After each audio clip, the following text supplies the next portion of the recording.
It's so weird to say that I'm an Olympic athlete because you train your whole entire life for it. So then you just wake up one morning and you're like, holy crap, today's the day that I compete at the Olympics. I came into London as, I guess, the underdog, and I came away with 3 medals, which was what nobody expected, and I was just so anxious and so excited to compete. You just feel so ready. It was kind of like the perfect way that you dream about it. You work your whole life for that moment, so to have it go well is just, it makes me speechless. I don't even know what to say. I started gymnastics when I was 2 years old with Mommy and Me classes. I am the oldest of 4 kids, so I feel like your parents always, if you're the oldest, they put you in every single sport. There was something about gymnastics that I just loved. It was just a place that I felt at home for me. You know, no matter what was going on in my life, you know, I could go to the gym and just forget about everything. I mean, whether my family likes it or not, they had to sacrifice a lot for me. You know, growing up, we didn't really take a lot of family vacations, or if, you know, my family did, my mom would stay home with me because I couldn't miss practice. Parents are the ones that pick up the pieces and they're there for you. And after I finished my floor routine and I was done competing, my mom called me. She's like, I haven't slept the whole past year. I've been so nervous. They were with me every single step of the way, and you know, they believed in me the whole time.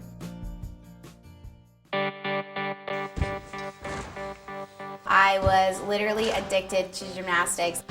I think all athletes can agree that you're a different person when you're training. You know, if I went to sleep past 10:30, I would freak out because I didn't want to have a bad workout the next day. You know, I always had to be on a certain schedule because I was just so obsessed with the thought of making the Olympic team. It basically consumes your life.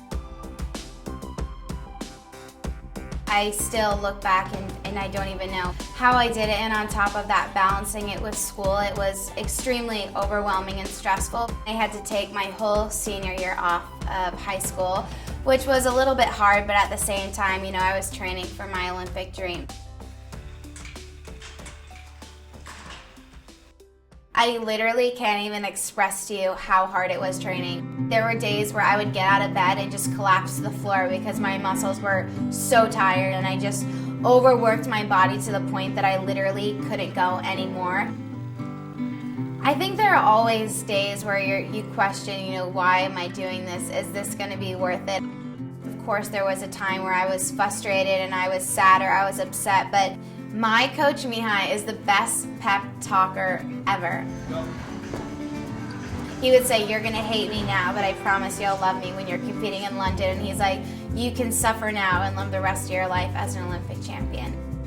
And that would always just be in the back of my mind all the time. If I'm ever having a bad day or I'm nervous to do something, he just makes you feel like you're on top of the world. So I always go to him if I have a problem, even if it's not in gymnastics. You know, if I have a boyfriend one day and there's a problem, I'll probably even talk about it with him, which is kind of weird.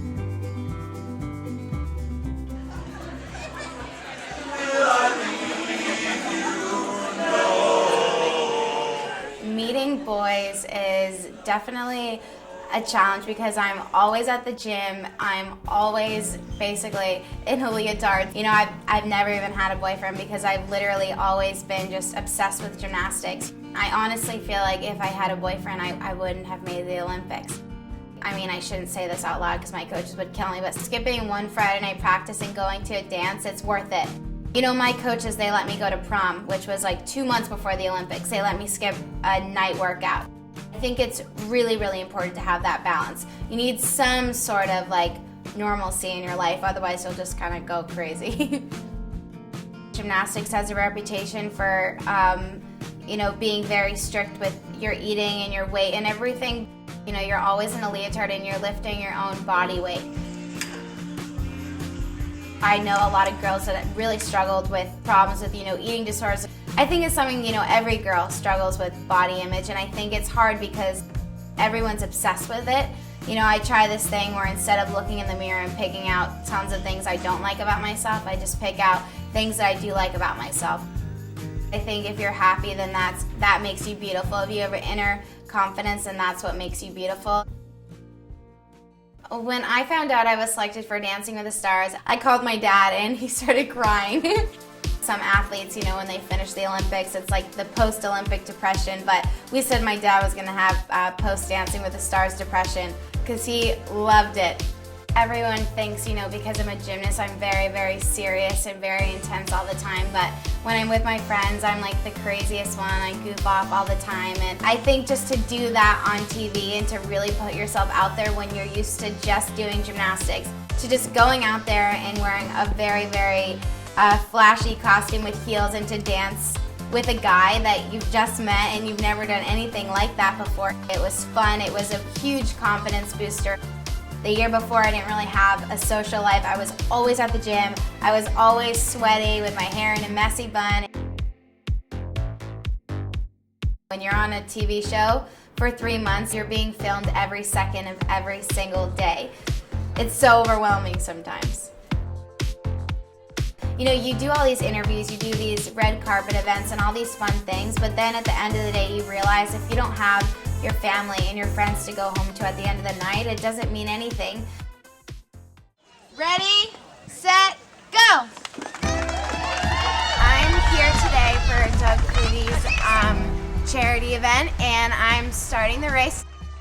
The past year, I've gotten to do so many amazing and exciting things, and I've really kind of gotten to discover, who I am. I've gotten to realize the kind of person I am outside of gymnastics. Tonight, I am having a charity event for my grandmother who passed away to lung cancer right before the Olympics.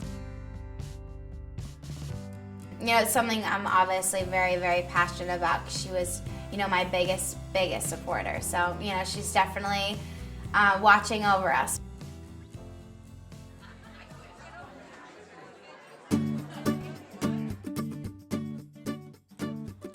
I think no matter what, there was always something that, it was almost like magnetism that brought me back to the gym. I just loved it. I am headed back to the gym because I have just started training again recently. I started about a month ago. I'm training for the next Olympics. Everyone, keeps coming up to me and saying, you had the best Olympics you possibly could have had. Why in the world are you coming back?